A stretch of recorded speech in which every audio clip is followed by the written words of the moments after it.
99-cent rental. This is 99 Cent Rental. I'm your host, Brian White, and I'm joined, as always, by my co-host, Dave White.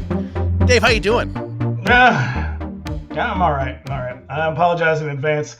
My voice sounds a little reedy at times. I went to a wedding on Friday.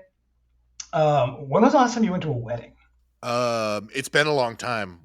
We reached that spot where it seems like everybody who I knew who was going to get married got married, and mercifully, I stopped having to go to weddings. Yeah, it was. My friend Ash got married. It was a beautiful thing, lovely ceremony. Everyone was very moved. Well, I saw the photos. It's it's one of those things where you got to talk to a bunch of people, and it's always really loud. And I am someone who spends a lot of time alone because I work from home. I don't do a lot of talking, so this really pushed the threshold. So if I sound like shit, that's why. You had to talk over the music. That's right. Yeah. I mean, I'll say that's why, and not other reasons. I don't know. Yeah, we'll go with it. I like the sound of it. So it's hard to explain to somebody who never had the experience what a trip to the video store was like back in the day. And the shelves were choked with absolutely bizarre crap made on tiny budgets, completely divorced from any recognizable reality. It was the best. We intend to talk about every single one of them on this show. So before we get into it, if you're hearing this and aren't aware of our other show, Dave and I do a horror podcast called Bring Me the Axe when the weeks when 99 Cent Rental is off. If you want to people are going to be like, hey, why did you decide to start a show when you already have a show talking about movies? Because we love doing shows. That's true. Yeah, we're podcast crazy. So if you want to keep up with us between episodes, you can find us on Instagram at Bring Me the Axe Pod. Dave's over there at That Queer Wolf. We're having a lot of fun. It's a good time. So you should give us a follow. We've also got a sweet website at 99centrental.com. You can listen to all our past shows there and read the transcripts if that's the sort of thing you're into. You're gonna need transcripts to get my quotes just right. Just right. You got to have the this is comedy gold. You got to have the context for everything. Yep. Yeah. You can also contact us directly at bringmetheaxepod@gmail.com with any questions, comments, or suggestions. Do let us know if there's a cheesy movie that you love and would like to hear us give it the business. Lastly, if you like what you hear, you can subscribe to us wherever you get your podcasts. And you'll be doing us a favor by leaving us a 5-star review on Apple Podcasts and Spotify. Just want to get that all out of the way right at the top of the show. So this, I got to tell you, this was your pick. And, it was. This is probably the best movie that we could start this show on because it is a perfect singularity of exactly what was going on in like exploitation filmmaking at the time. It takes. Yes, but when I was like, how would I kick this thing off? What is the quintessential movie? And this is the only thing I could come up with. Yeah, because it is a representation of everything all at once. Yeah, and it is Italian, and I'm going to say right now, if you people do not like Italian movies, you're probably not going to like this show. That's the thing. I think in the announcement I said you get bonus points if the movie is Italian. Yeah. So this is a movie that and I'll run the trailer so you get a little taste of it. But this is a movie that is not content to just exploit one popular movie at the time. This one does like 3 or 4 at once. And like actual social issues at the same time, for which they have very little context. Yeah. So here, let's do it. Let's give you a little taste.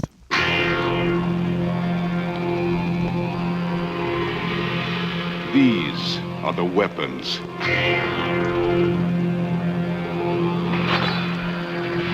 These are the warriors. This is the final battlefield.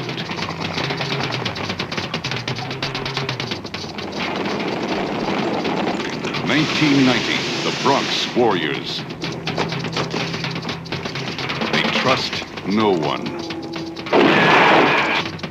They fear nothing. They walk with death. Those who follow them will survive. Those who challenge them will die. You will see the future. You will be afraid. The first to die will be the lucky ones. 1990, the Bronx Warriors. They walk with death. Boy, do they ever. They say that they imply that this is the final stand. I mean, it's really not, because there's actually at least one more, officially two more. I'm going to say at least one more of these movies. What's the third one? I know. Well, there's New Barbarians. I don't know why it gets lumped in with the other two. Oh, probably just because it was shot at the same time and has some of the same people in it. Yeah, I mean, that's exactly what it is it was part of a 3-movie deal. I got a note about this, but it's part of a 3-movie deal that Castellari made with Fulvia at the time. And so I guess because I think all 3 of them have Fred Williamson in them, they're just like, let's just give them all at once. Yeah, they shot that shit in 6 months. All 3 of them in 6 months. And you can tell that they recycled the same props, the same weapons, the same costumes, the same everything. Yep. And I don't know why. Endgame was also shot, I think, around the same time, and they do the same in that. Like, you can tell they're using some of the New Barbarians set and set dressings for that movie. Yeah. Warning, before we get rolling, we're going to talk about this movie from beginning to end. Spoilers to follow. Just go watch it. It's fun. It's everywhere. I think it's on Tubi, so you got no excuse. Just fucking watch it. Some facts. The year was 1982. And so here's a few other fun movies released that year. Conan the Barbarian came out that year, which is also a very important movie to Italian exploitation, because at the same time, Ator, the Fighting Eagle, came out, which I think that's Joe D'Amato also, speaking of Endgame. Probably. I think it is. Also, Death Wish 2 came out that year. Yeah. Death Wish 3, though. We're going to have to do that one at some point. I mean, you start with Death Wish 1, and they don't really get better. No, they don't. By the time Death Wish 3 rolls around, they're just like, just do whatever you want. It's fine. And he does. Another big one for this year was First Blood, because what's going to end up happening is Mark Gregory, who stars in this movie, is also going to star in a series of movies that... with a deeply offensive premise. With extreme... talk about Thunder. Wildly racist We premise. got to talk about Thunder at some point. See, I went into Thunder expecting it to be racist. I was still surprised. Yeah. So, yeah. So, the whole Thunder movies are basically ripped off of First Blood. And lastly, The Scorpion with Two Tails. Okay, that's it's a winner. like that one. It's a winner. First Blood's great. Conan's great. I don't think I've ever actually seen Ator, because I'm not a big sword and sorcery fan, and the whole sword and sandal thing never really got me either. So. And Joe D'Amato really, it's really like bottom of the barrel shit sometimes. Like he's kind of like Roger Corman, but without the talent. Like he just cranks shit out. Zero so charm. fast. No charm whatsoever. No. Some of his movies I find so nihilistic that they're unpleasant to watch. Yeah, Absurd is shockingly awful. Yeah. Yep. So, cast and crew. The director of this movie is a guy named Enzo G. Castellari. That's my guy. He's the son of filmmaker Marino Girolami. And he's also a hell of a filmmaker in his own right. He's up there with Sergio Martino for one of my favorites. He's a real... Yeah. He's got a real just parade of hits. He had a knack for stretching the shit out of a dollar. Knocked out some real high energy exploitation pictures during Italy's final boom of the 70s. A couple of he did The Big Racket, which is a fucking awesome movie. Yeah, yep. High Crime. Inglourious Bastards. Inglourious Bastards. Not one of my favorites, but still pretty good. Still pretty good. But yeah, what I think I love about this is I had forgotten until I started doing research for this one. Those movies where like westerns in Italy are called spaghetti westerns, obviously. For these like war ripoff movies, they're called macaroni combat. I think that's the greatest thing I've ever heard. Yeah, so obviously Eagles Over London, which is I think is a really fucking good movie. That is actually, I think he likes that one a lot too, because I watched a bunch of interviews with him and he references it a bunch of times. He does something. He does something in it that is really interesting, because I think that might have been one of the Titanus movies, but they were like, you have to use stock footage of war. Like airplane fights, because we got so much of it and it's cheap, and why not? And he was like, yeah, but I think I really want to spice it up. And so he did this thing where he puts he splits the screen like De Palma style, but he does it in threes. So the stock footage is in the center of the screen, and then to like the left is the bold and daring RAF pilot who's chasing down like a Nazi who's who's on the right of the screen.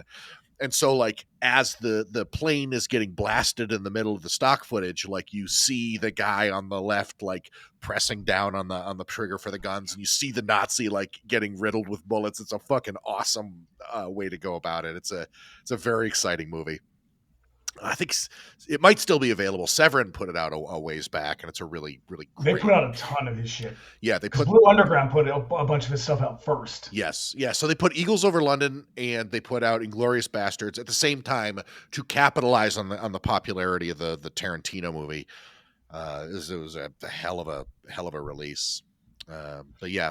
He also made Kioma. Have you ever seen that? Yes. That has one of the most absurd soundtracks I've ever heard. It's by Guido and Mauricio De Angelis. Oliver Onions. And he...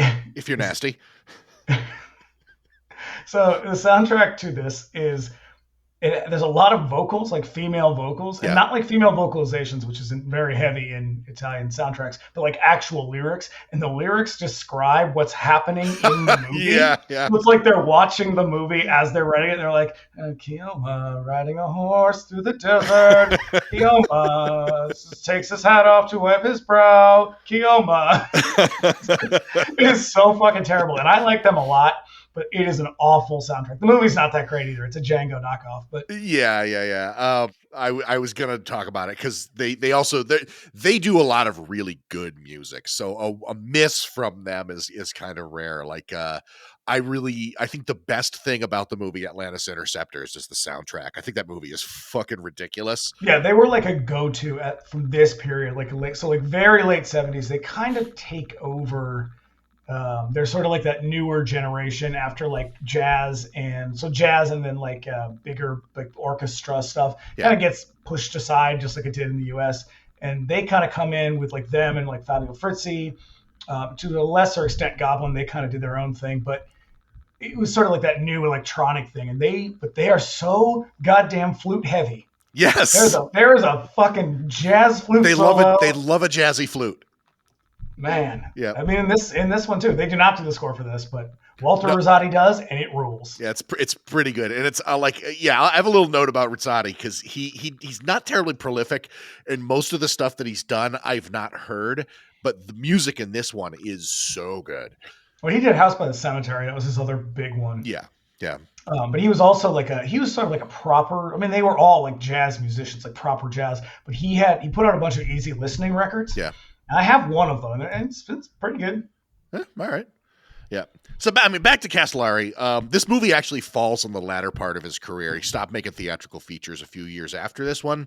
Started working. No, he made one recently. Well, I guess not theatrical. Yes. So there's some stuff, but he went into television. Also, of note, you can't go without mentioning it.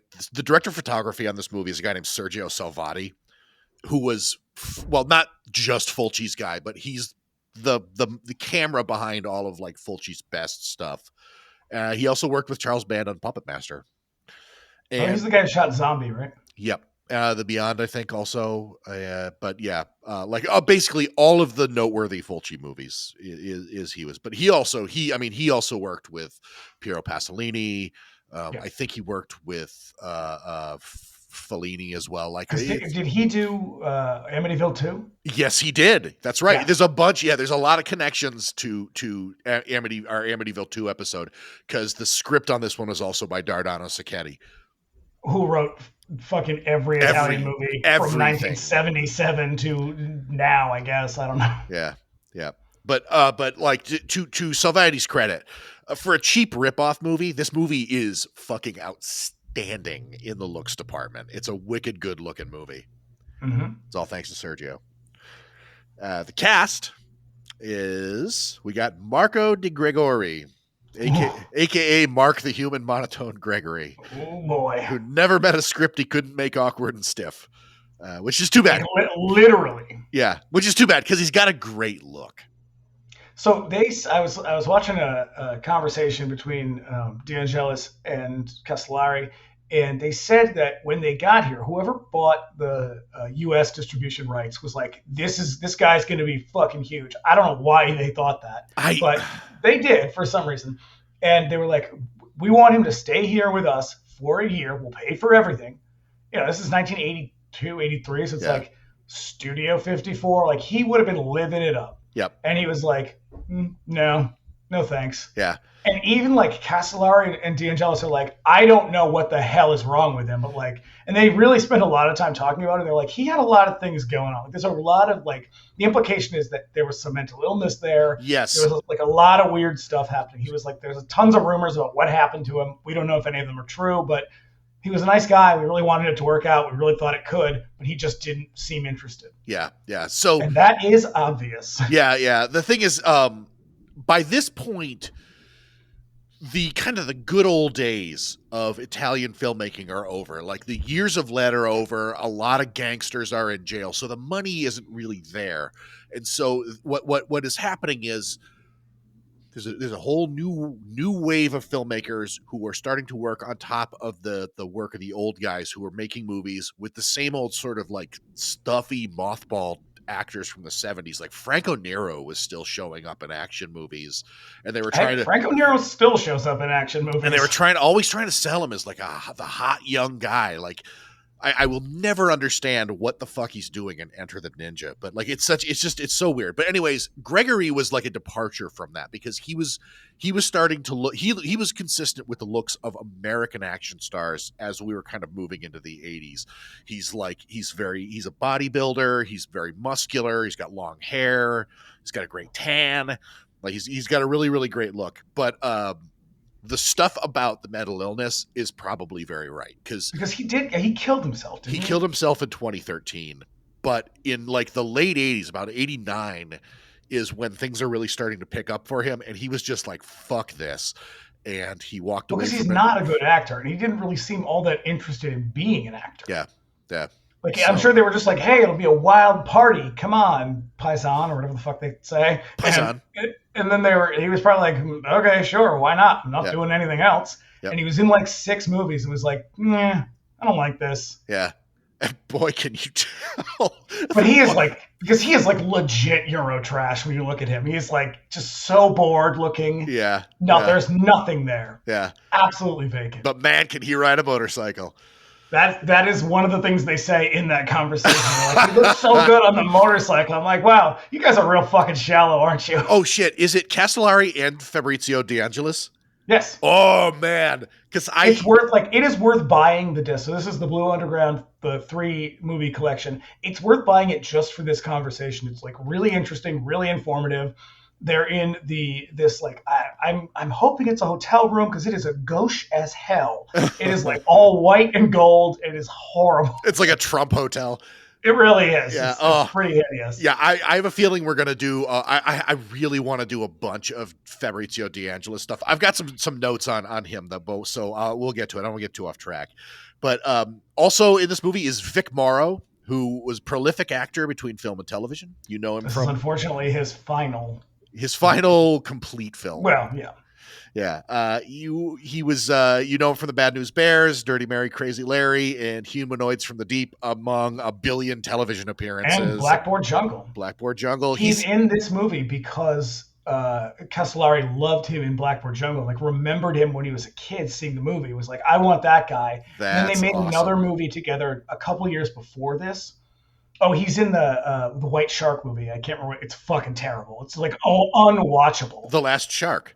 Is it that? It's the one that basically. It's a Jaws knockoff. And there's 2 of them, and I can't remember which one. I believe The Last Shark is the one that got sued out of existence. So it might not be that one. Okay. But yeah, there's a couple of them. But yeah, unfortunately, this is one of his last. As the next year he acted in the Twilight Zone movie, and well. And John Landis killed him. Come at me, John Landis. Yeah. And rounding out the cast is, I won't say rounding out the cast. There's a whole bunch of people in there. Yeah, this is a fucking huge cast for an Italian movie. Who are really worthy of note. But just, to keep it consistent with it, here's the third. Fred the Hammer Williamson, number 24 himself. 3 times AFL All-Star, 8 seasons playing defensive back for the Steelers, Chiefs, and Raiders. He retired and followed Jim Brown's example by going into a prolific acting career, TV and movies, appearing in a ton of blaxploitation movies. He also shows up in a bunch of these Italian post-nukes and dystopia movies. He is probably my favorite character in this entire movie. He seems to be having in MASH. Real? Oh no! He's in MASH, and he plays a character whose name is so offensive I will not repeat it. That's the thing is when I was doing the research on this, I was like, man, a lot of these movie titles use the N-word. Yep. Oh no! But yeah, he seems, of everybody in this movie, he seems to really be enjoying himself.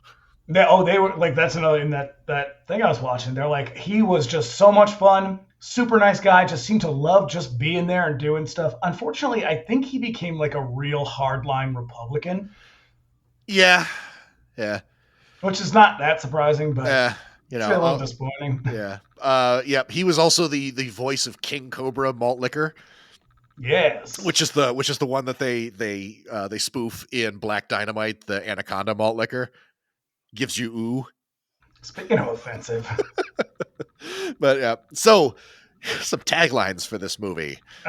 You heard it in the trailer. Good. The lucky ones were the first to die. And then we got a heavy metal journey into an urban hell where everything was done wrong. That's my favorite one. I love it's that. Just one. Like that is the most ridiculous shit. It's also way too fucking long. It's so long. Now we got who shall survive when no one deserves to live. And that one is just like straight up offensive. Yeah. All these people are trash. They deserve to die. We even named the guy trash. And then lastly, Die Gewalt sind wir, which is German for "We are violent!" Exclamation point. This just tells you. It'll tell you like it is. You know, this is what this movie is about. Yeah. So that's the thing. A lot of these movies, these titles were put on the poster, and the poster was made before the movie. So, and I am about to tell you why that is. Okay. So the thing to know, I don't really know how we want to go about introducing. For people who do not understand Italian cinema gets like a lot of things in Europe, primarily because of World War II, gets a much later start than it did in the U.S. Like horror movies did not show up in Italy. They were banned in Italy until like 58 or something like that. Yeah. I think what's the first one? It's that Mario Bava movie. The Girl Who Knew Too Much. Is it that one? I believe it's that's 63. One. Oh, then I'm wrong. I think it's 58. I don't know. Nah, it doesn't matter. But so a lot of the shit like this it's a lot of movies start to really they're basically mimicking American movies, I guess, for lack of a better description. But by this point, they were selling all this shit to like, it was really, I don't know how well it played in Italian theaters, but in foreign markets, these were really big. Like in Latin America, movies specifically like this one did really well. I think in Asia, they were pretty big too. Yep. And so Dardano Sacchetti has a story where he says what De Angelis used to do was he would be going to like an expo or some sort of convention or whatever. Right. Yeah. There were like film market events where you would go and basically pitch or just sell an idea to a company who would be like, yeah, we'll buy that. But it would be based. And the point was that like these movies were done. Like they were either in production or they were finished. And they were, people from foreign markets would come and buy the rights, whatever. It's like kind of what they do at like Cannes or Sundance, shit like that. Yeah. And so he would call up Sacchetti and be like, hey, I'm going to this thing. I need like 3 ideas. So I just want you to write like a couple sentences per thing and, something like this movie or this movie. And he'd be like, okay, fine. And so he'd write like a paragraph about like just, like this movie like knockoff of Escape from New York, whatever. And then he would go and he would get the poster made. So they'd have he'd have a big one sheet and he'd have this movie and he would pitch it to people as though it was already in production. And he would leave these expos with the movie fully funded. Like they were in the black by the time he left. They hadn't even started anything. There wasn't even a movie yet. God it's very much like Friday the 13th. And then he would call up Sacchetti again and be like, hey, you've got 2 weeks to write this thing. And he'd be like, mamma mia, whatever. It's real. I'm really fucking swinging for the fences now. Mamma mia, it's a me. And that is why so many of these movies, so they get turned out so fast, and they're cheap because they were profitable. That was all they really cared about, because they were just going to sell them to a market that had like no cultural context for it. It didn't really matter what it was, Yeah. which is why this movie actually has a really offensive premise. And they don't really seem to understand. They kind of understand. There's a casual racism to Yeah. everything in this market, and it's kind of a thing that you sort of have to reckon with. Like, does this offend me more than I want to watch the movie? I mean, you could say the same thing about like fucking like Taxi Driver has a lot of really offensive shit. Like there's this time Yeah, but that's the thing, in is Hollywood Taxi Driver so- isn't like being like, hey, this shit is awesome. It's all part of like the flaw of the character. Like, because Travis Bickle's not a fucking hero. He's a bad guy from the start, and he ends in a even worse spot. But yeah, there's something about it, like just the way that everything was just sort of casually racist, in the way, particularly whenever they would sort of portray America. Yeah. But I guess we've got it coming. Oh yeah. So yeah. I mean, were they racist? Sure. Were they more racist than this country? No. No. But yeah. So Mark Gregory was 17 when he made this movie. 17 years old. What the fuck were you doing when you were 17? I got kicked out of high school. I went and worked at a bakery for a while. Yep. So yeah. Now, also, the bulk of Trash's Riders gang were members of the Hells Angels MC. They actually get a screen credit. Do you know why that is? No. I know that Charming Chuck Zito was one of their top guys, and he's in the movie, and he had connections to Hollywood because he had a bodyguard agency, I think. So that's how they end up getting them. But it was because, for context for everybody, if you don't know, the Bronx in the late 70s and early 80s did pretty much look like this. Yeah, I've got a whole thing. Bleak. I got a whole thing about that. So yeah. So the cops would sort of like go down there, and they'd be like, "All right, yeah, we're here if you need us." But like, Castellari says, well, they would sort of show up around lunchtime, come out with their guns drawn to eat lunch, and then they just kind of fuck off and leave. And they were like, so we didn't really have any security, and we couldn't get any security because everyone was like, that's pretty dangerous. We don't really want to go down there. And so they're like, all right, what do we do? Well, we've got this guy who has a private security, which is like, it's just a fucking biker gang. It's just his gang.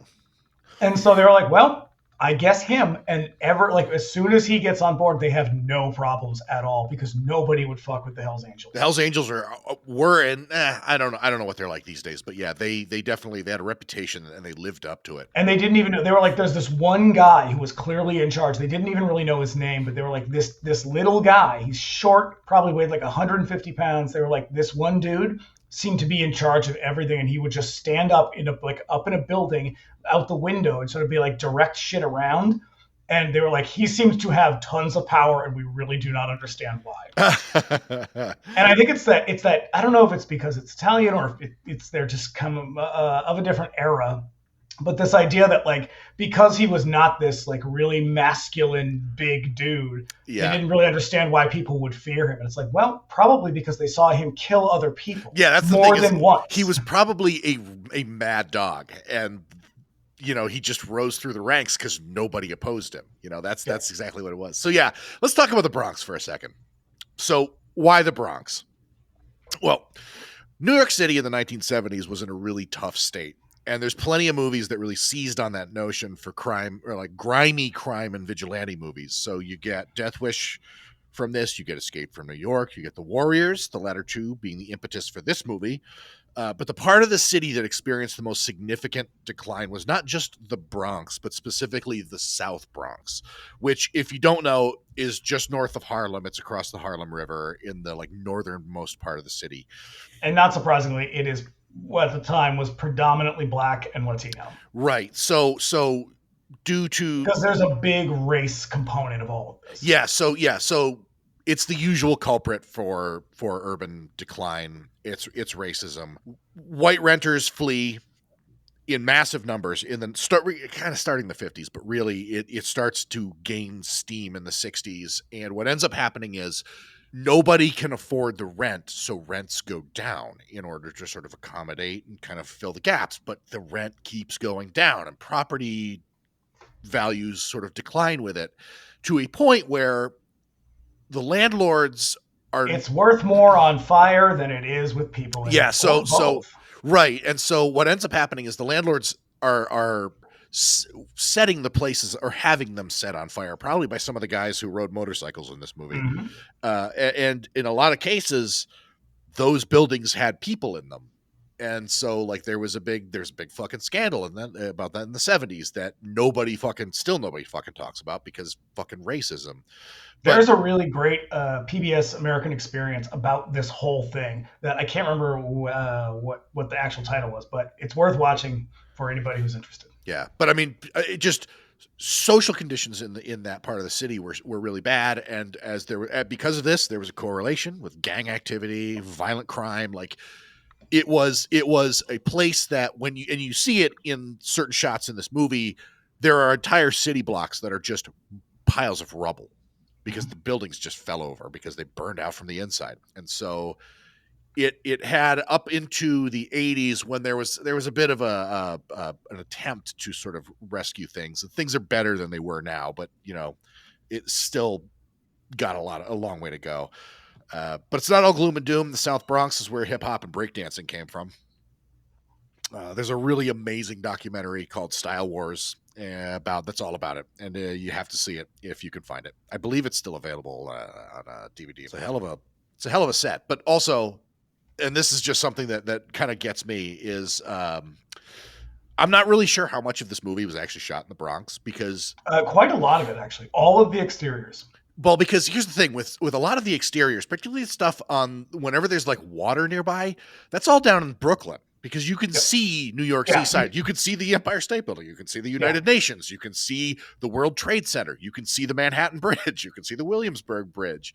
Yeah, but a lot of the other stuff, like the close-up shots, those are all not the establishing stuff, but like the exterior scenes, the outdoor scenes are all shot in the Bronx. Ah, gotcha. Yeah, so there is I don't know, it's probably still in place, but there was a regulation in Italy that when you made a movie, at least half of it had to be made in Italy, because elsewhere you'd go out, you make a movie in New York, you're just paying taxes to the state of New York. And the Italian government could be using that money. So there's a lot of movie magic in this. And it's especially when it's scenes having to do with Fred Williamson, because all of his scenes, literally every one of his scenes was shot in Rome. And so most of it's inside. Yeah. And so you'll see scenes where like they're outdoors in Brooklyn and then they'll cut to like a tight shot in a car of like Trash talking to Fred Williamson. And it's like, oh, this scene is actually shot in Rome sometime later. So yeah, there's also a lot of like courtyard shots too, where it's like they're outside, but they're not outside. Yeah. They look like a lot of like the same sets that they use in a lot of these like post-nuke movies where there's like a lot of brick archways and just like shit laying all over the place and like circle holes in the floor and shit for some reason. But yeah, De Laurentiis bought like a fucking castle. Yeah. And he turned that into, and like that's why there's so many, because then after that Charles Band bought that same castle. Yeah. So that's why you see these same sets showing up in these movies over and over again. Yep. So so also I really want to talk about this just a little bit.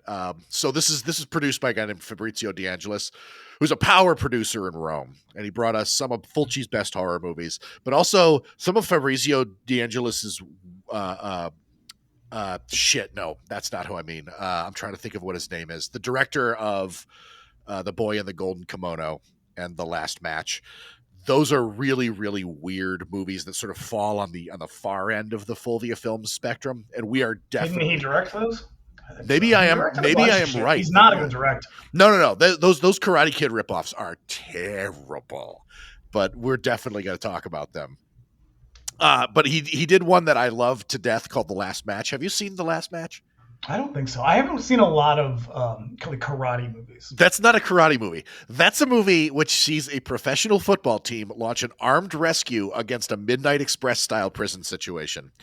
Well, that sounds like a great movie. They do it in their pads and uniforms, and they blow up a helicopter by kicking a football with a grenade inside it. It's amazing.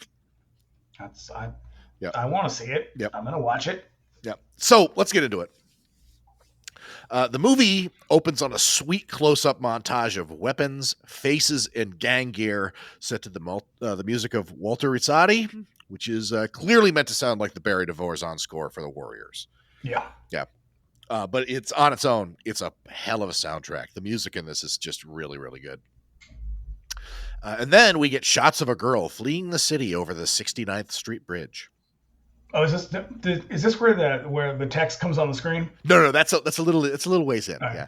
And then we cut to some dicks in an office discussing her. They want her back, and they're going to bring a dude named the Hammer in to get her back. I love how it's funny that they're, movies in the 80s like this, American movies, like action movies, they're so much a product of Reaganism and that like kind of conservatism, the 80s style conservatism. Yeah. And it's so funny that how easily that translates into like Italians, like they just get it right away. It's so, like they're just like, oh, fucking slime balls. Yeah, we can do that. Yeah. So, now we get the title card. It says 1990. The Bronx is officially declared no man's land. The authorities give up all attempts to restore law and order. Now, is that quite what it says? This is word for word. Yeah. Attempts is spelled wrong. It's missing a T. No. Yep. From then on, the area is ruled by the Riders, which is obviously a nod to the establishing titles from Escape from New York. It's also not true, per the story. Right. Oh, yeah. Don't look for too much consistency because they're just going to throw everything out the window almost immediately. So the girl from before now flees down a tunnel as some goofy dudes with hockey sticks and silly padding and roller skates giggle like maniacs as they chase her around. This is the first gang in this. Now, obviously, they are also sort of based on the colorful characters from the Warriors. Oh yeah, but they are just like the gayest looking street hockey team Holy I've ever shit. seen. This is and it doesn't end there because eventually we end up in their lair and there's like guys. Oh, that's my favorite part. There's like guys in leotards like jumping on trampolines and stuff. It's very clearly like the Riders are very obviously the Warriors because they're like the most obvious normal looking like gang of bikers. Yeah, they're like super tough, super masculine. Yep. And then these guys, I think, are called the zombies, and they are not. They're the opposite, and they don't really look like they don't resemble any of the other gangs in the Warriors. It's just like, hey, those gangs. A little bit guys on the roller skates. Oh, the punks. There's just the one dude on the roller skates. Right, because the punks got that one guy on the skates in that Union Station fight. But yeah, there's. Somebody at Fulvia was like, I really like that part. Like, make sure everybody on that gang has roller skates. Except for the people. Warriors needed more of roller skates. Because, like, a little later on, there's going to be a gang that's definitely like, oh, yeah, we also really liked the high tops or the hi hats, but we also like the baseball furies. So we're going to mash them together. Like, hey, guys, you could just watch the Warriors. You don't have to make this movie. Yeah, I'm glad I get it. I love the Warriors, too. Yep. So, yeah, the Riders arrive just in time to fight for her. And so taking up the lead is the Riders' leader, Trash, and a really silly fight ensues. He is the goofiest fucking... there is no time in this movie where I do not look at him and just laugh. There's... he has a way about him that he carries himself. He's so wooden in a way that you wonder, like, does he have a health problem?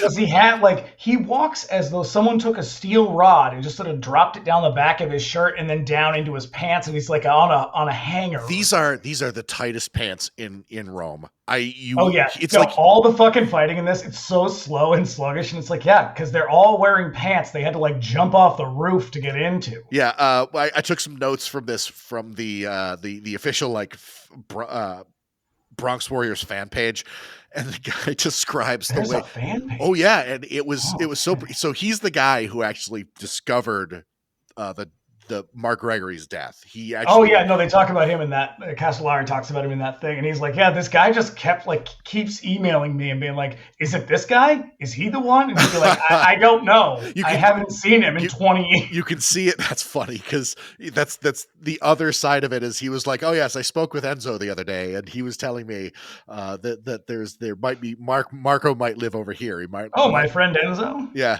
and so it's called The Hunt for Trash. It's in 3 or 4 parts on YouTube, and it's shot from like 2005 to I think I've seen it until like 2022. And the guy is very charming, and he's definitely a big fan. I don't know why this movie, but God bless him.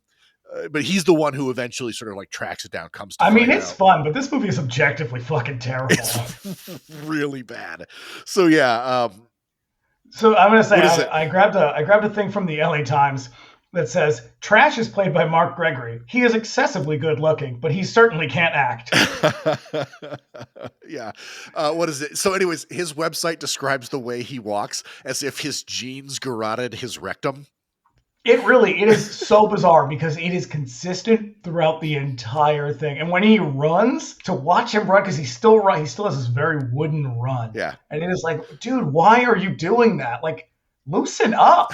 Apparently all the Hells Angels would make fun of him for it, like relentlessly. Oh no. That did not help matters. Because you don't want that. Like, you can't even fight back. Yeah. Oh, Jesus Christ, I know. So so they rescue her, and Trash rescues the girl, and we find out that her name is Anne, and she's got quite a coif.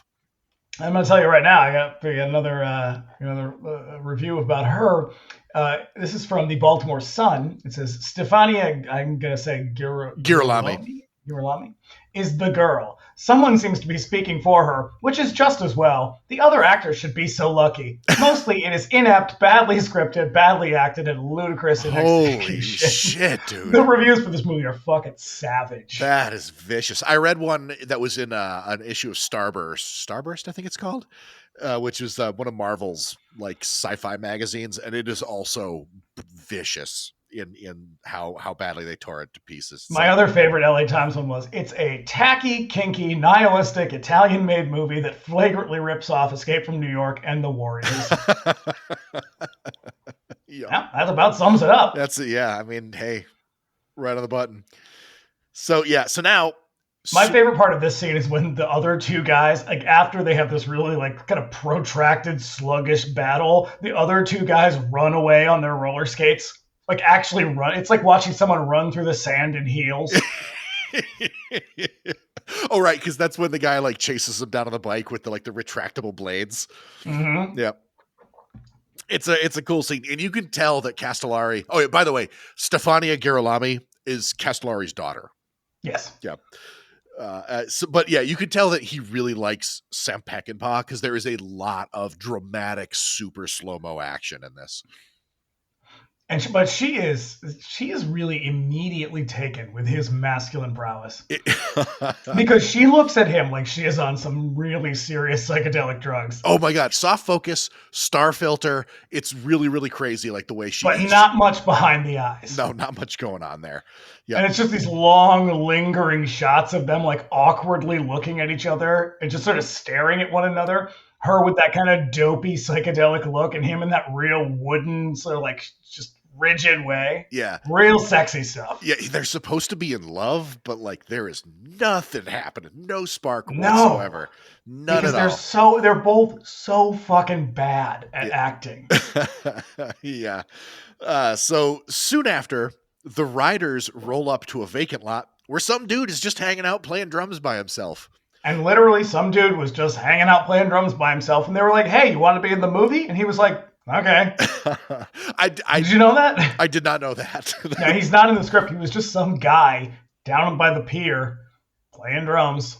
That's pretty. And they were like, "Well, may as well." I gotta say, it actually does kind of add something. It's to the a scene. very cool little stylistic touch. Like it doesn't make any sense. Doesn't have to. There's something about it that's really cool. Yep. Because he's just this guy. And there's all sorts of like smash cuts and weird angles and stuff, and like close-ups of the riders as they come in, intercut with like shots of him playing drums. I don't know what it is. It works. It's very cool. And because they're Hell's Angels, there's so much Nazi imagery. Oh my God, and there's symbolism. a swastika on everything. And it's like, particularly for Italians, they would probably know better than Americans like how heavy this symbolism really is. And they're just like, well, what am I going to do? Tell them no? Yeah. I mean, especially since like this is coming out at the tail end of like a decade of bitter partisan street fighting. The reason they call it the Years of Lead is because there were fucking bullets flying everywhere. That's what I think is so funny. They spend a lot of time being like, well, we were really like, it was kind of scary to be like filming down there with like no protection in the middle of the night. And I'm like, you guys are from Rome in the 70s. Yeah. Yep. So I don't know, it wasn't there. Yeah, but also one of their own guys lies dead at the river's edge, impaled by a board, which is kind of hilarious. Right? Did he fall on it? Was he run through with it? Like, what's the situation here? Who knows? The best part. So not this particular scene. There's a later scene where they go down. It's one of the scenes that's shot in Brooklyn by the piers. And the funny thing about these piers is because they were in such bad like disrepair. This is places where like gay men would go to have anonymous sex with each other. It got to a point in the late 70s where like they were basically just having big parties down there because like the cops never went down there to hassle them. People would like roll up with like food carts and shit. And it's just kind of funny to be like, that's where they're filming right now. Yep. So in come the Tigers, a rival Bronx gang riding in sweet old-timey cars with dudes in zoot suits. And their spokesperson is this movie's closest approximation to Escape from New York's Romero, a dude named Leach who has elaborate face paint and a serious speech impediment. I love it. He doesn't have a speech impediment. He's trying to keep those fake teeth from falling out of his mouth. Right, because he's like talking around them while pressing them in with his bottom lip. Because they're very clearly not real.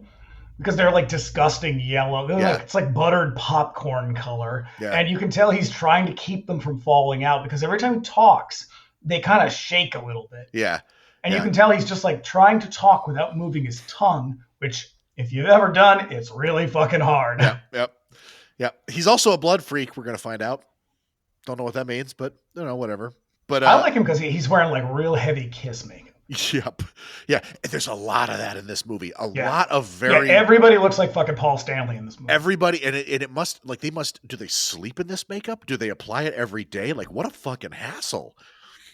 I would not be surprised if they did sleep in it because a lot of it looks like it was applied a few days ago. Yeah. There's a great point when Trash approaches Leach. He walks up to him and because he's got that typical very stiff walk and he's walking like real high stepping. It's like a dressage horse. Like he's just kind of clomping over to him in the weirdest fucking way. I want someone to explain it to me. I wish like, did he? Because there has to be a reason. There has to be a reason. He couldn't possibly have actually walked around like that. Also, for a movie that's real low budget, there's a lot of really expensive shots in this. Yeah. Like there's a helicopter shot that we know of because the cameraman is in the helicopter. Yep. There's a bunch of crane shots and we're only like 20 minutes in. Yep. Yeah. But I mean, speaking of speech impediments, Trash seems to have one as well. So he goes up to Leach and he asks, "Where's the ogre?" But what I hear every single time I watch it is, "Where's yogurt?" Every single time. And I watched this a couple of times. One of the reasons they wanted that the U.S. distributors wanted to have him live in the United States was because his English is really bad. Yeah. And so, and I don't know if like maybe that's why he was offended, but like you can tell when he says a lot of shit, it's like, oh, you just learned this word today. Now, I don't speak Italian. I'm not going to run my mouth here. But I assumed that they just had another, like an American voice actor dub him. Well, I mean, I think most of the stuff in this is dubbed. Yeah. Because he's got like everybody's got pretty convincing like Manhattan accents, But yeah, what we find out is the ogre is the leader of the Tigers. And yep. And the Tigers are the real gang that runs the Bronx. They're the Gramercy Riffs. He's the Duke of New York, number 1. That's what he is. Yeah. Okay. Yeah. And so the Duke. You're the Duke, number 1. The Tigers killed one of Trash's guy, the dude who's over there impaled on a board because he was wearing a gizmo. They don't even bother to give it a name. They just call it a gizmo. They call it a It's gizmo. a watch. It's a watch it's a tracker of some kind. It's not clear in the moment what it is, but in the next scene we learn that the dead guy was an informant for the cops, and the gizmo is some kind of tracking device the police were using to find the missing girl.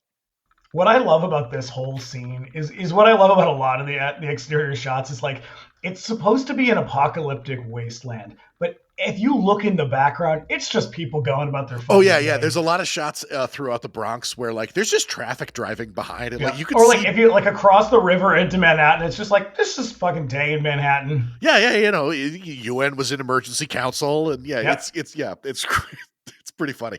But the thing is I think the marketing for the movie really sort of implied the Mad Max treatment, but I don't think this movie really goes there. This is really more like the Warriors, where New York is just a real rundown part that like the cops don't go to anymore. Yeah. It's Judgment Night. Yeah. So, next we meet Trash's Lieutenant Ice, who wants to go to... Oh, my God. Who wants to go Have to... you ever read his name is Joshua Sinclair. You ever read his IMDb bio? No. He was in something I watched like a couple months ago. And I was like, who is this guy? Because he's obviously American. Yeah. And I looked him up, and it is like whoever wrote this, I'm going to guess it was him probably. It is the weirdest bullshit that's just like, he worked with Mother Teresa. It's like, why are you making yourself sound like a lunatic? That's wild, because I like this character a lot. He has a real like classic. You couldn't, if you didn't know what Vic Morrow looked like, you could sort of like be like, oh, that must be him, because he has a very like 60s, 70s American actor look to him, like serious dramatic actor. Yeah. I don't think he is. I think he's a weird fucking goofball, but you got to look it up. I should have written some of this shit down because it is so fucking weird. Yeah. He wants to go to war with the Tigers for some reason, and everybody in the Bronx has a crazy name. Yeah, he's Ajax. Yeah. So, we got Trash, we got Ice, Rat, the Ogre, and a dude that we're going to meet soon named Hot Dog. Hot Dog. I love Hot Dog. But yeah. I love Hot Dog because I love Christopher Conley and just about fucking everything. Oh, God. He's wonderful. But throughout these scenes, this is where like the Hell's Angels embassy is like prominently featured. My favorite guy in the writers gang is it the black guy? No, it's the guy with the prosthetic arm with the hook hand. Oh yeah, because he's really like, you can tell some of them are like really into it. They're like, hey, this is pretty fun. Yeah, I get to be in a movie. I get to do a little acting.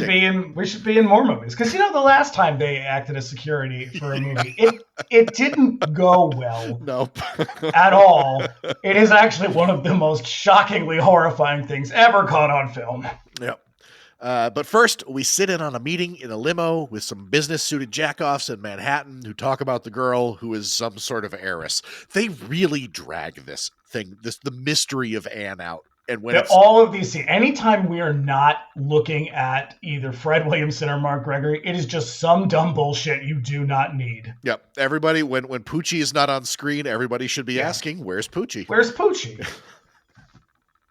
Yeah. So, and they drag. Anyways, she's the heiress to some arms manufacturer called the Manhattan Corporation. It's like an hour goes by before we finally learn this and like what her importance is, and it's just meaningless. I have no idea. Yeah, it also doesn't fucking matter at all. No.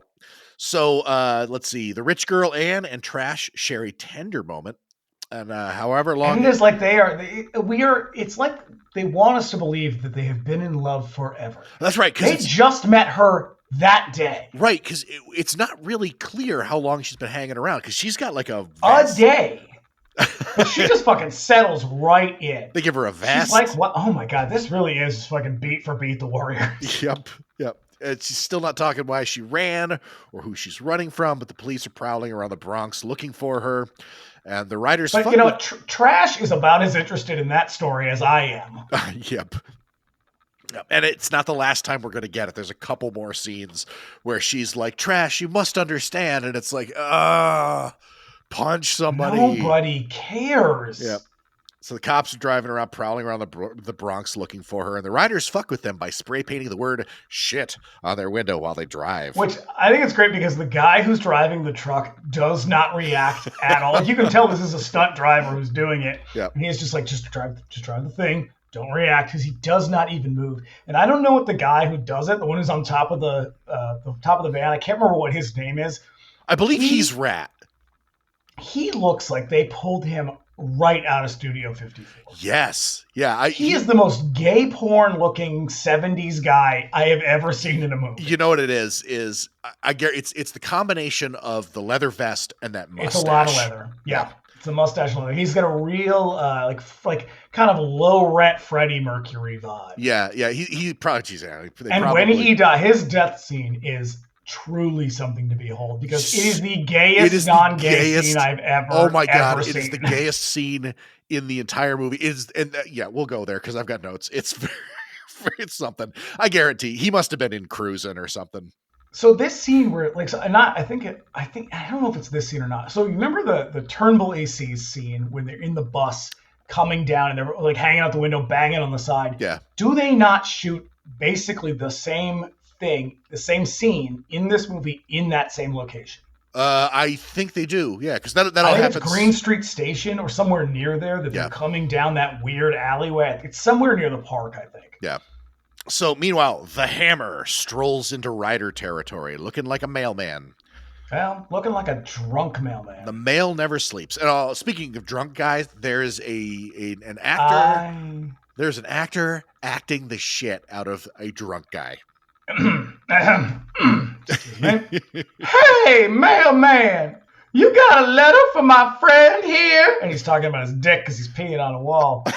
He's expecting a love letter. And he's like kind of crying or something. Yep. If that was insensitive, you can cut it out. I just really like that part. I love it. And it's not the last time we're going to see him either. Nope. And I'm going to do it again. No. So he seizes the opportunity to kill a couple of riders in a burned out tenement. In a real hilariously brutal way. Yeah. Again, it's that peck and paw slow motion shit. Because what he's got this tube. It looks like a poster tube, but what's really inside it, it's like the shotgun scene from Terminator 2. There's a shotgun hidden in there. He turns and he blasts the guy in the chest, and it's like slow-mo blood squibs going everywhere. And then he blasts the girl that he's with. And then he drops a tiger's ring on the scene of the crime to make it look like they did it. His whole planting evidence scheme is flimsy from the start. And you see it happen, and you're like, who cares? Not the last time he does it, and the next time that he does it, the effect lasts all of about 30 seconds. When Trash goes, "Yeah, we didn't do it," and the ogre goes, "Yeah, I believe you." Wait, who wrote The Wild Bunch? Is that what's his face? The one who did Chinatown, like did Punch Up on fucking everything. I believe. I don't know. I don't know why. I was like, why did Sam Peckinpah decide? I used to make these real classy, fun '50s westerns. I'm gonna make it like it actually was. Yeah. It just seems like a real hard switch. It's good. It's a great movie. Mm-hmm. So yep. That's a departure we didn't name. It was just off the top of my head. Let's talk about Convoy for a little while. What the hell is this? Oh yeah.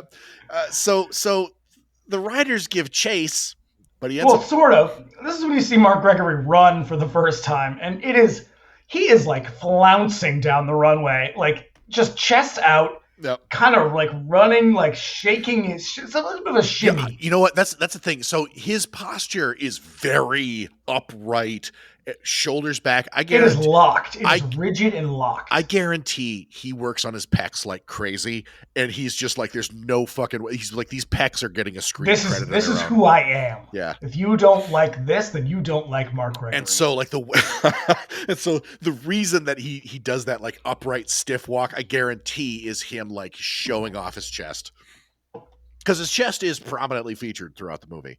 Oh yeah. Yeah. So what I love about oh wait, no, I'm not going to do the drug thing again. Never mind. No. But that's what he said. Yep. So the riders eventually they catch up to the semi to pull over, because the Hammer gets into the semi truck, and then he gets dropped off at, I believe that's that station from the Warriors, and he climbs up onto the elevated tracks, and then the truck drives through, and then the riders catch up with that, and we learn that it's driven by a dude named Hot Dog, and it's played by Peyton Place's Christopher Connolly. I love Christopher Connolly. He's in Raiders of Atlantis. He's in a shitload of these movies. Yeah, yeah. And it's weird because he had a pretty big career in the U.S. in like the 50s and 60s. Yeah, yeah. His role in this is really weird because it's one of the ones. It's like a lot of people who sort of show up for their scenes on a couple of days, and they don't really seem to understand what's happening around them. He seems super confused throughout this entire movie. He's Shelley Winters in The Visitor. It's just like, all you know is that you were brought to Italy to be in a movie. Yeah. Maybe there's a script. Who knows? Yep. But he's one of the ones that in that Castellari DeAngelis thing, he's just like, they're both like, the stars are Mark Gregory, Fred Williamson, Vic Morrow, and Christopher Connelly. Yeah. I'm like, well, you're really giving George Eastman some short shrift there, aren't you? Yeah, that's the thing. I got a little note about Eastman in this, but yeah, he's kind of wasted in this movie. He's hardly in it. He's a weird character to pin down. Yeah. In anything. He's just very... But I like Christopher Connelly in this a lot. He's the kind, like, you're here because you're an American actor. Yeah. But you're an American actor that Americans have kind of forgot about. Right. Yeah, I think he was kind of the roadmap for American actors who went overseas and acted in Italian movies. Because after he did this, because he has a very prolific career, and then but after that, a bunch of actresses go over there, Christopher and Linda DeGeorge go over. And, because people would be like, hey, we'll bring you to Italy. You come to Rome for 2 weeks. You do 2 days of shooting. You got the rest of the time you're on vacation, and we paid the bill. So who the fuck's gonna say no? Yeah. That's why they would do these movies. That's why fucking was it Glenn Ford is in some of these? Yep. Henry Fonda. Up here. Yep. Hot Dog Calls Ice, Fag Face, and Pisshead. Yeah, there's some really wild insults. Real wild lines in here. Next, in dramatic fashion, set to intense operatic music, the murdered riders are cremated, and after, their ashes are gathered up by the gang, who takes them to the East River and throws them in. Yep, and in one of those long shots, you can see that shit blowing right back into their face. Yeah. Now, you skipped the part where they go to the hideout first. And the hideout, the riders' hideout looks like the set of Pee-wee's Playhouse. Oh my God. So there's tires hanging on ropes. There's guys just fighting in boxing headgear and leotards. It's a very, very silly set. Oh, this is the scene too where they're riding down that kind of tunnel from the Warriors Turnbull scene. Because they get the big light up, like the Spirit Halloween light up skulls on the front of the motorcycle. Yeah. Which at the very beginning, it seems like they project a skull outward onto surfaces. They never come back to that. Yeah. No. But while this is happening, the business suit jackoffs are not happy with Hammer's progress.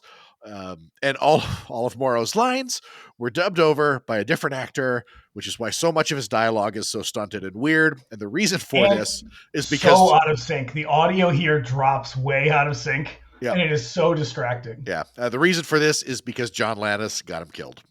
Yeah. So come at me again, John Landis. You killed Vic Morrow. You weren't even sorry about it. Robbed us of Vic Morrow. It's not really clear. To be fair, Vic Morrow's really struggling in this movie. Yeah. I love him. It's not really clear why they hired this one guy to go and get the girl. It's not really clear why any of this is happening. Or who he is, or why. He is a police officer, but we barely understand that, and it's only really kind of hinted at towards the end. Yeah. Yeah, right. And so, I say that, but I don't even really know what's happening. I don't know. Who cares? Let's set that aside because she's going to ride her bike through the very same spot where she was ambushed by the roller skate gang who are about to ambush her again. So now Ice tries to rile the gang up to go to war against the Tigers because of the ring they found, but Trash isn't buying it. And this is my favorite, my favorite Hells Angels guy, the bigger black guy who's like, yeah, man, let's go start a fight. Yeah. And he just keeps saying the same shit because it's obviously 80 yard. Yeah. What does he say? We live to fight to survive or something like that. And they're all wildly shaking their arms in the air as they do it. Yeah. Or like their hook arm, as it were. Yep. And so Trash's whole thing is it could have been the Tigers, or it could have been, and I quote, a pile of shit out of somebody's asshole. You beat me to it, but okay. Just one of many tough guy bon mots from Trash. And then, Ice sort of like cut back to him, and he's like successfully like getting them worked up. And they cut to one guy who kind of looks like Captain Lou Albano. He just kind of like gives him a big thumbs up and like nods his head approvingly. Yeah, yeah. These Hell's Angels are great. So Hammer meets with Hot Dog to pressure in. Now this is after they kidnap Anne, right? No, that's coming up because when they drop an actual net. yeah, like it's Planet of the Apes. So Hammer meets. Oh, right, because they have to go to the beach first. They get another tender moment is coming up. But Hammer meets with Hot Dog to pressure him into helping him get the girl, who we learn is the heiress to the blah blah blah. Who cares? There's a massive arms manufacturer, and she's gonna, become the president when she turns 18. That's not how business works, but fine. No, not even a little. Who cares? But we also learn that Ice wants to be head of the Riders, and he could be manipulated into betraying Trash. And at one point, Hot Dog says to Hammer, "You're playing with fire," and Hammer says, "I know, and I love it. I love it." Which it's the gayest shit I've heard. Some band sampled that, and I have been racking my brain trying to remember what that band was. I'm gonna guess Napalm Death. No. That seems like the kind of dumb shit they'd be into. I say that as someone who thinks that Napalm Death is the greatest live show I've ever seen. No, not definitely not their style. They got more taste than that. But yeah, I don't know. I remember it. I remember from somewhere, and I can't remember the band, but yeah. But Trash meets Anne on the beach, where she tells him that she tried to run from him because she tried to leave him. So when she got on the bike... This is also kind of a knockoff Warriors moment. When Swan and what's-her-name have this kind of weird speech. Oh, yeah. Like, what happens tomorrow type of thing. Oh, right. Oh, that's right. Man, that movie is so fucking good. Yeah. The more we talk about it, I'm like, I just want to watch the Warriors. Oh my God. I keep checking like the date to be like, oh God, when does that Arrow release get here? Not till December. Yeah. But yeah. So Trash meets Anne on the beach. She's running from him because of all the death landing at the Rider's door is her fault. She's not wrong. And there's a lot more like long lingering shots of them just sort of looking at each other awkwardly. Yep. Like he's all wooden and she's like kind of starry-eyed and googly-eyed. It's just like, hey, did you both get hit in the head a bunch? What's happening? Yeah. Trash will hear none of it, though, because he says, we were born dead. Life means nothing. We live with death. Death rides and sleeps with us. Oh, that is the worst. Yep. So bad. But also, put a pin in that. That's right. So on the way back to whatever flop house they live at, Trash and Ann are attacked by the roller skater gang in the same spot where Ann was originally attacked. They really get a lot of mileage out of that location. Yeah, well. This time they're ready with... That's because it's Dino De Laurentiis' castle in Rome. Yeah. This time they're ready with a net, and they get the drop on Trash, stealing Ann away. Now, I've always wondered, does dropping a net on someone actually work? Because I feel like I'd be a little like confused for a minute, like what is happening? And then I'd be like, oh, it's just a net. I just have to flip it off my head. Yeah, right. Like it's not like it's like a sticky web.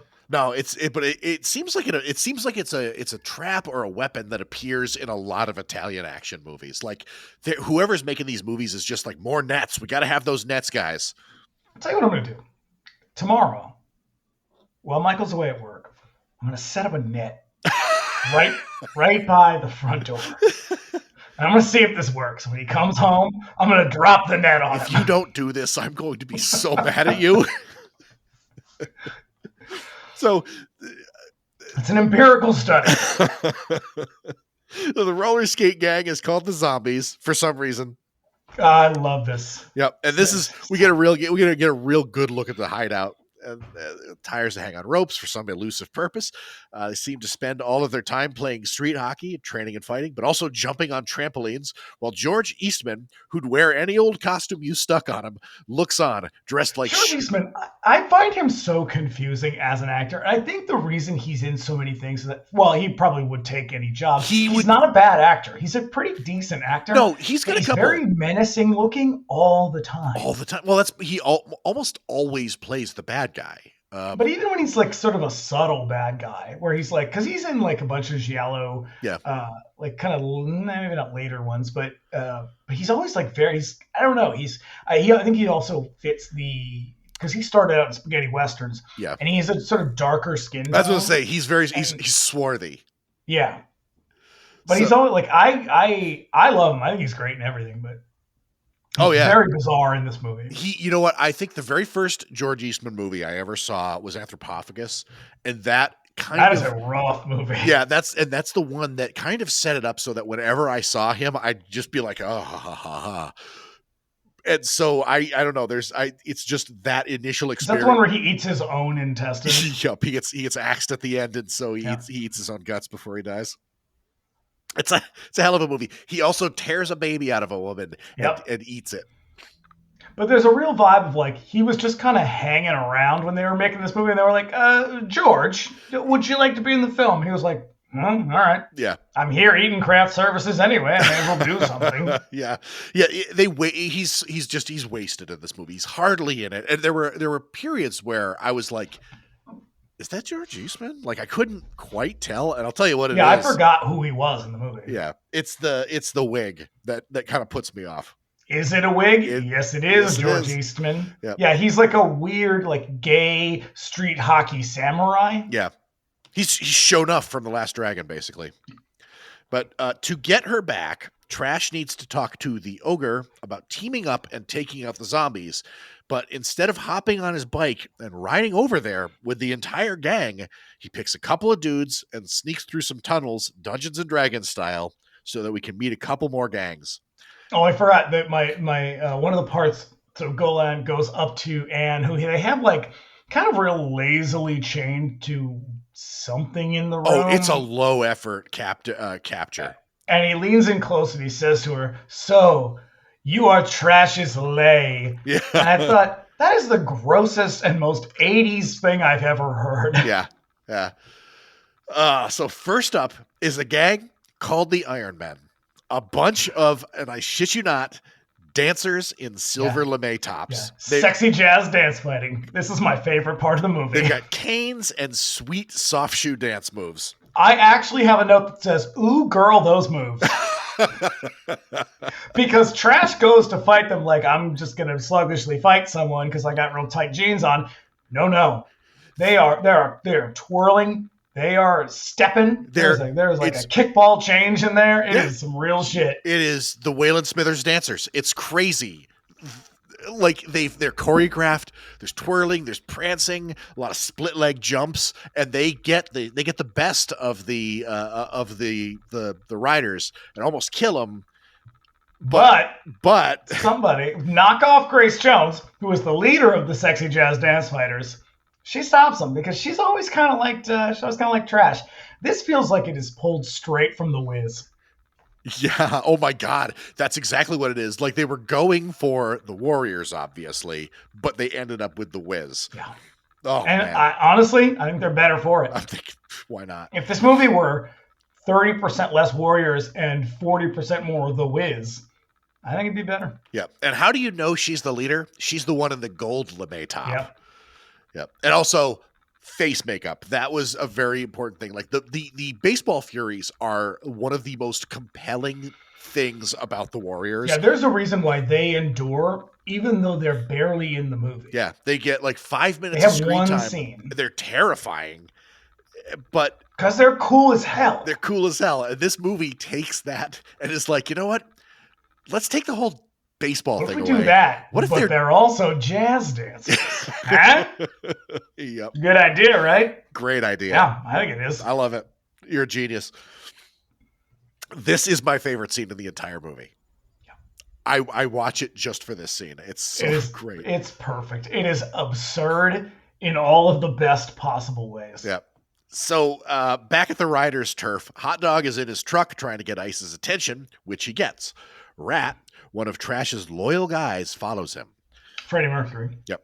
So next up, Trash and his dudes are attacked by the Scavengers, a bunch of janky dudes in rags wielding sticks like the crazies from Escape from New York. No, you know who they are? Clan of the Cave Bear. Yeah.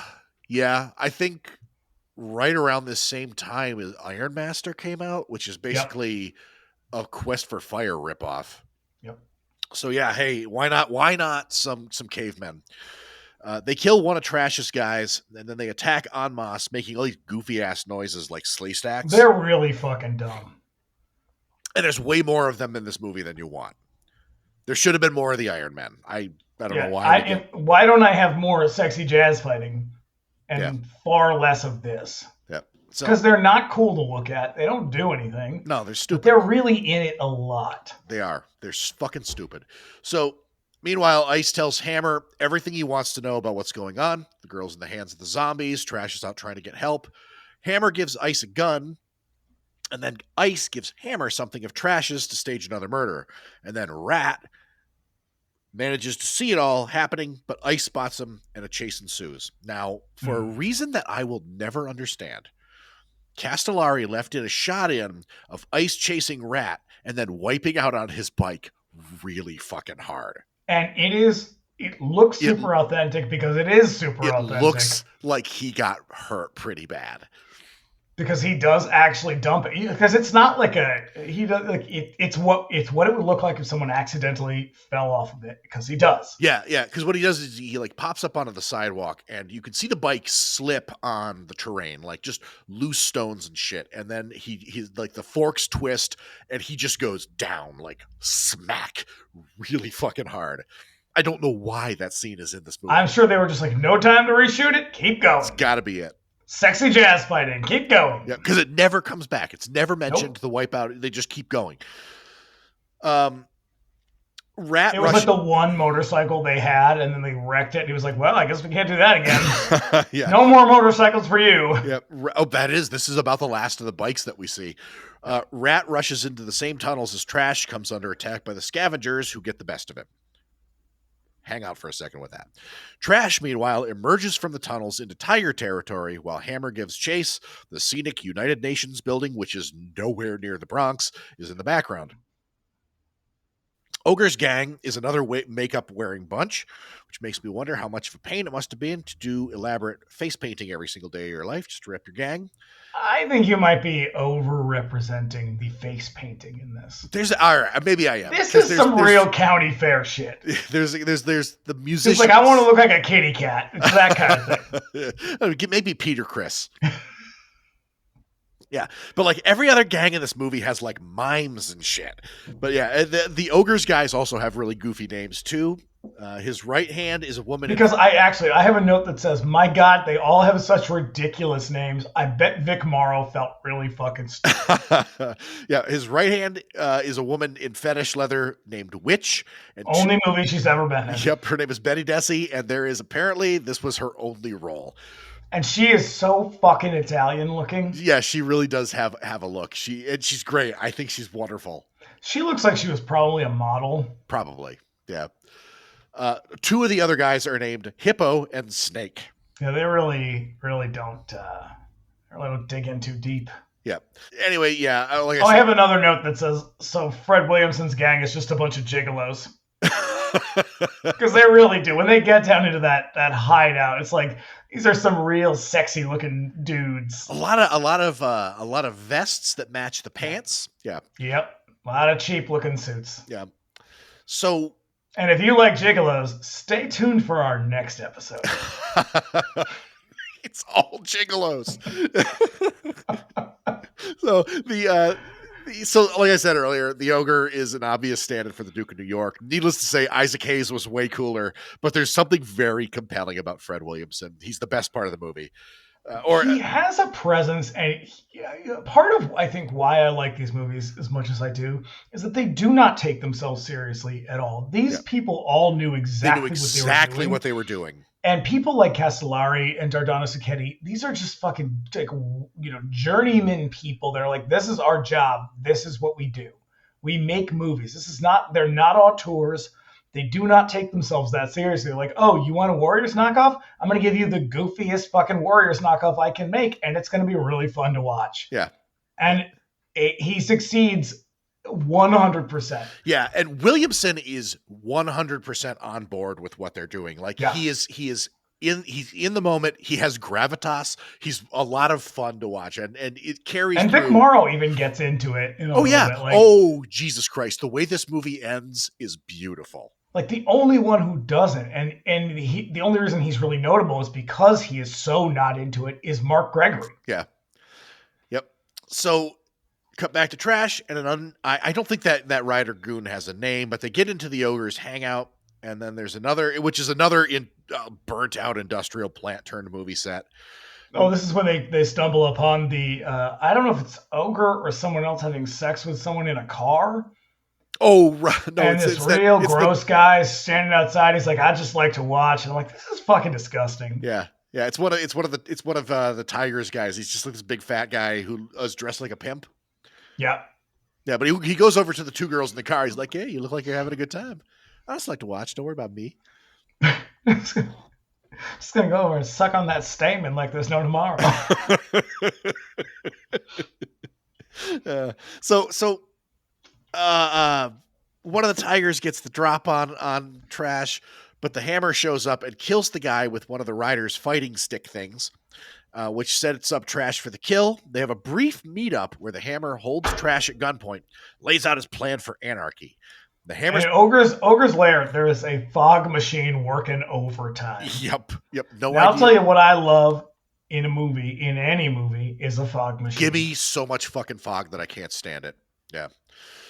The Hammer's plot is murky and characteristic of a movie like this. It just makes no fucking sense. He was hired to get the girl back, but now all he's doing is trying to manipulate gangs into fighting just because. That's it. There's no point. He's not even trying to get the girl back. Yeah, it's like he follows the script up to this point, and then it's just like, you know what? This is dumb. I'm going to do it my way. Yeah. I'll call cut. Let's do this. Yeah. He's like, I got to get back to New York. I got to do this movie for John Landis. Oh, no. The Hammer's plot lasts for about a few minutes because the ogre just accepts Trash's explanation. Yeah, because Witch says, no, another guy had a gun on him, ogre, and he's like, okay. Yeah, that sounds right. It's very much it's the moment from what is he's telling the truth, Duke. That moment. Wow, we might need him. Yeah. So and the Foley work in this particular scene is really something incredible. There are really great guitar stings just going wild, just fucking shooting them off left and right. Yeah. So at the same time as this is happening, Ice is talking to Golan, the leader of the zombies, about giving Ann to Hammer. And so Trash and the ogre agree to take on the zombies, but for some reason, it's just Trash, the ogre, and Witch, and not like all of the gangsters, which probably would have made things way easier. So on the way back, Trash finds Rat's body all strung up, beaten up by the scavengers, and for the first and last time, we get a little emotion from Trash, who is positively shattered by this death. It is... I don't even know how to describe this. So first of all, he looks hurt, but you're not really sure why. Yeah. And he kind of, Mark Gregory like caresses him in a way. I am a gay man. I have never touched another man like this. It is so weird. He's looking into his eyes. There's tears coming down. This man is so fucking wooden throughout this. Like, I would not be surprised if he didn't even know where he was most of the time, or why he was there. And yet he is looking at him like he is about to kiss him. It is so intimate and so weird. It's very weird. And also, the fact that Rat's attire is also super gay just adds to it. Yeah. And then he's just like, sort of holds him very tenderly. And he does a Hollywood neck break, Yeah, he does. But he's just like, the pain. And then he snaps his neck and it's like, well, maybe you could have helped him. You didn't even ask. What was wrong? I don't know. From the looks of things, he had a broken arm. Yeah. What is this? It is such a bizarre scene. Yeah. So On the way back, no. So they do the neck break. Yeah, now there's like a big, long, sluggish fight They scene. come under attack by the scavengers, who easily get their shit stoved in. The ogre chops one of their heads by off. Fred Williamson, who is wearing leather pants. Yep, and like a blouse. It's more that Pirates of Penzance stuff. It really is. Everything about this movie is awesome. Yep, and then after the fight is over, he turns to Witch and he says, "You've been using that whip again."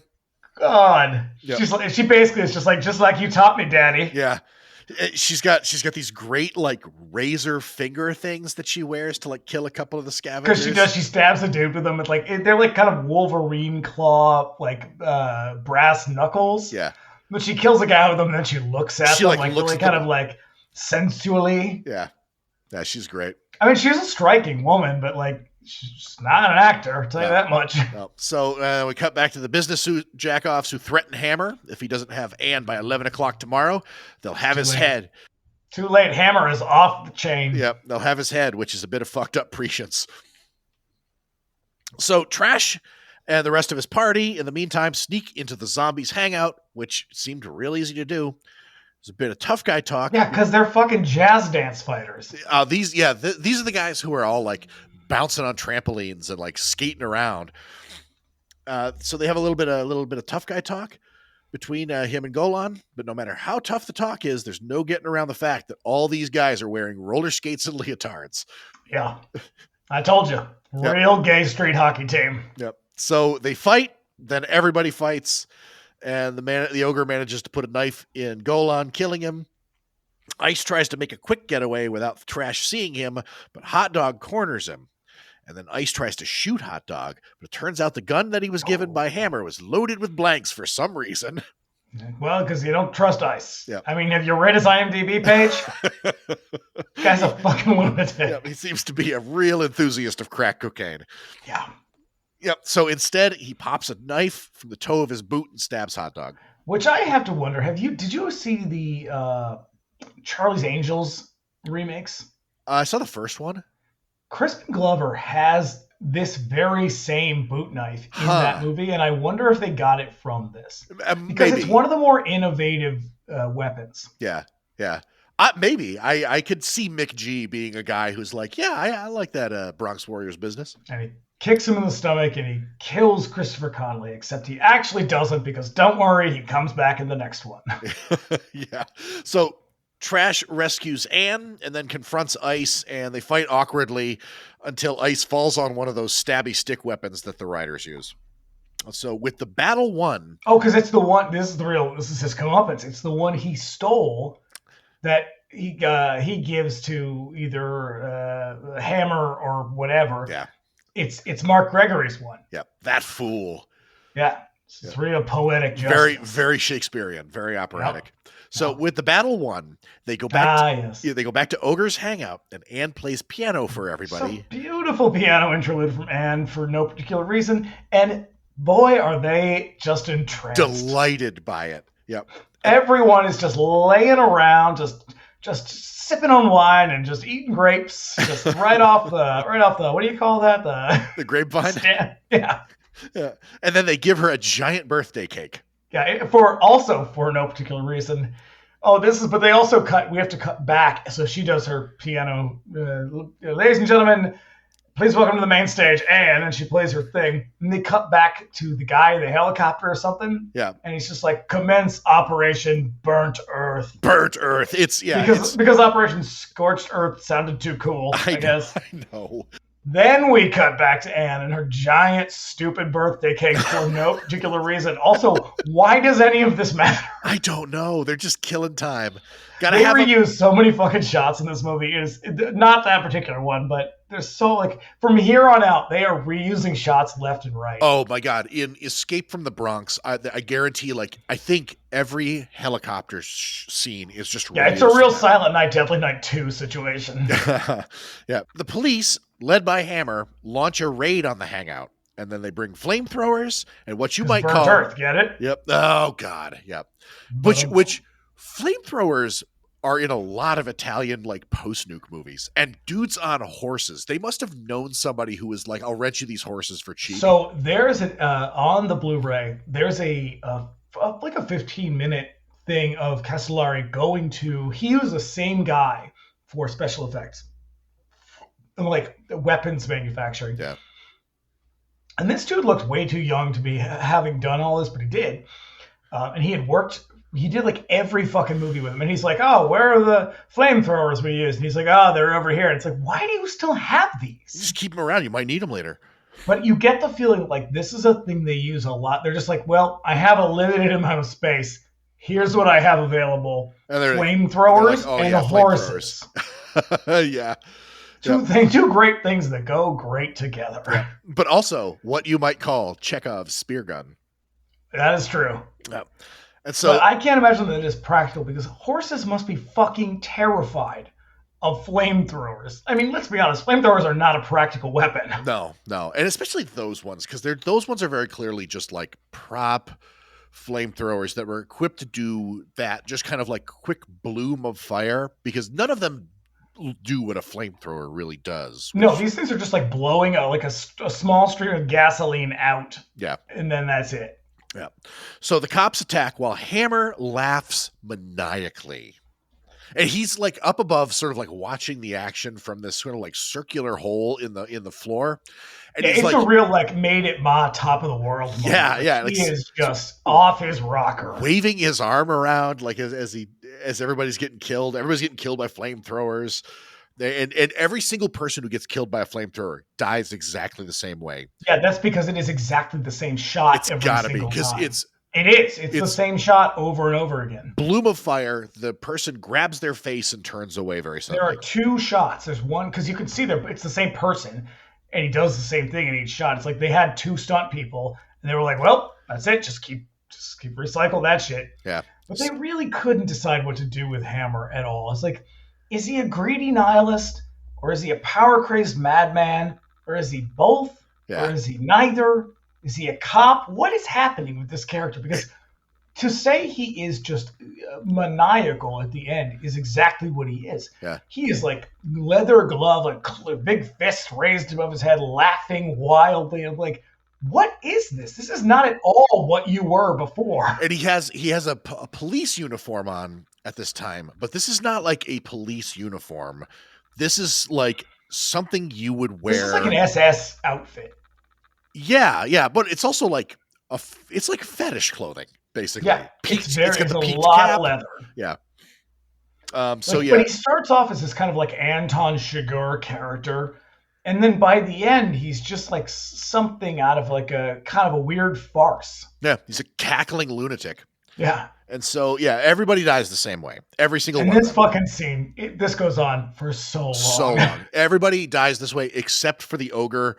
He gets shot and then he gets burned.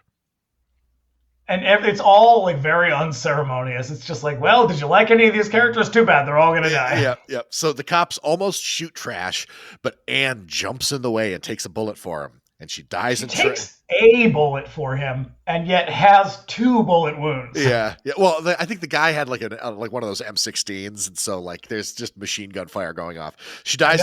As she's dying, he looks at her woodenly, and she looks back at him bewilderedly, and she says, "Remember, we in the Bronx live with death." Yep.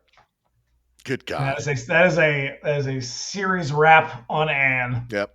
And then Hammer is, meanwhile, he's just vamping his way through the rest of this movie, unaware that Trash picked up a spear gun, and he ends up shot with it. Trash, his shirt having been literally burned off in a scene prior, ties Hammer's body to his bike and drags him away from the chaos. I kind of feel like this was the line that Sacchetti came up with to pitch the movie. He's like, I don't know, here's your movie. Shirtless dude rides motorcycle dragging a man behind him. Yep. Roll credits.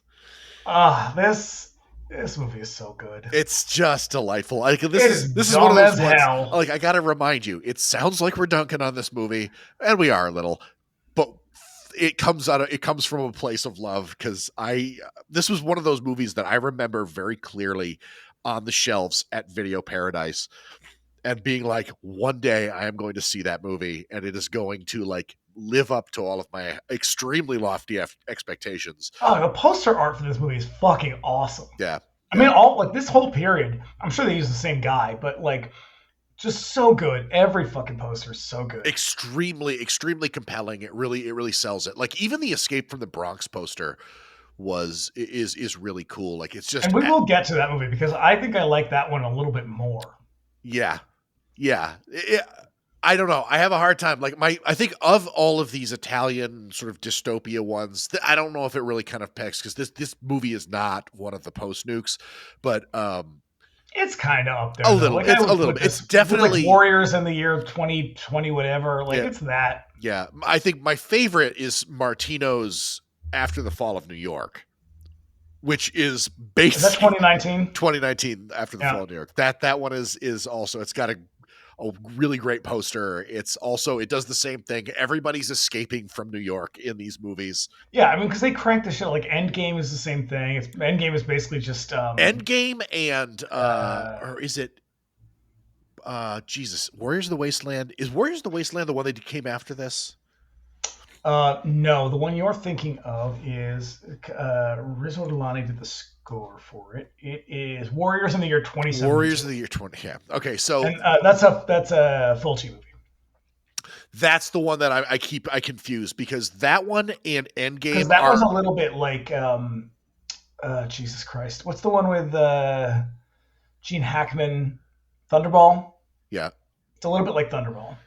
Yeah, so that one and the Fulci movie and Endgame are almost the same exact movie. They're very similar. And they have almost the same exact cast. But Warriors in the year 2072 is a pretty good movie. I mean, well, I don't know if it's a good movie, but in a relative sense.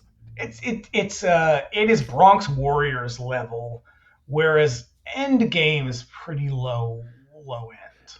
Yeah, Endgame is D'Amato.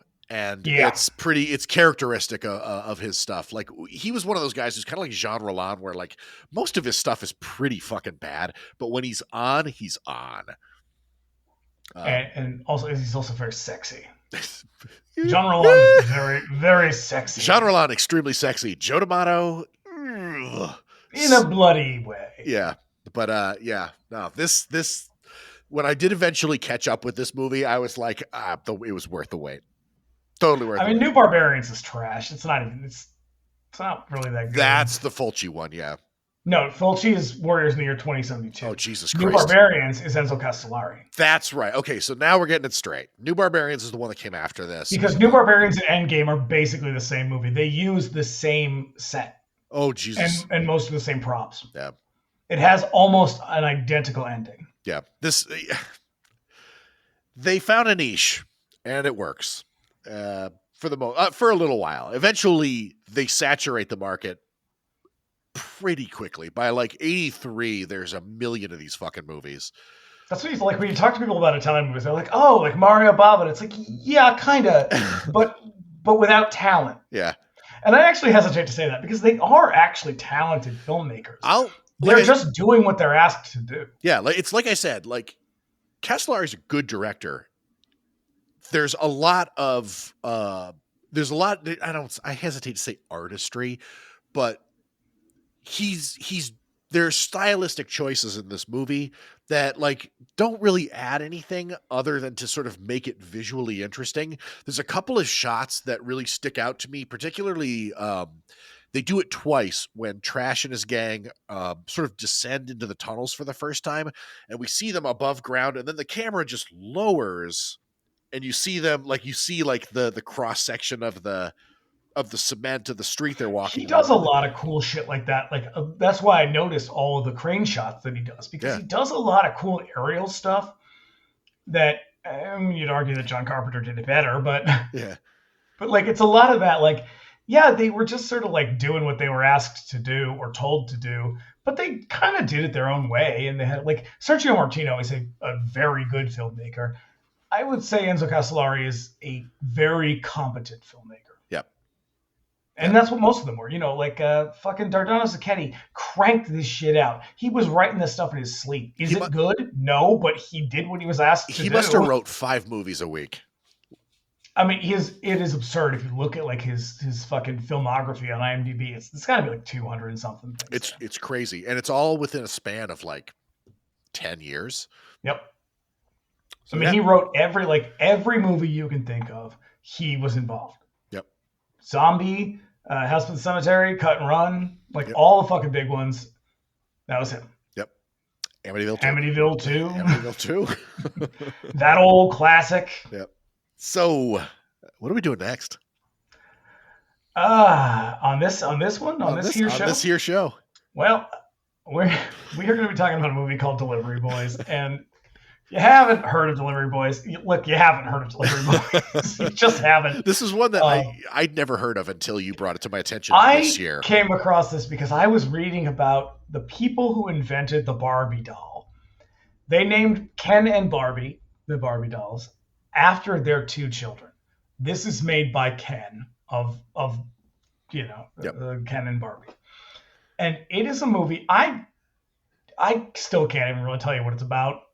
It was basically just like, he was like, I got an idea.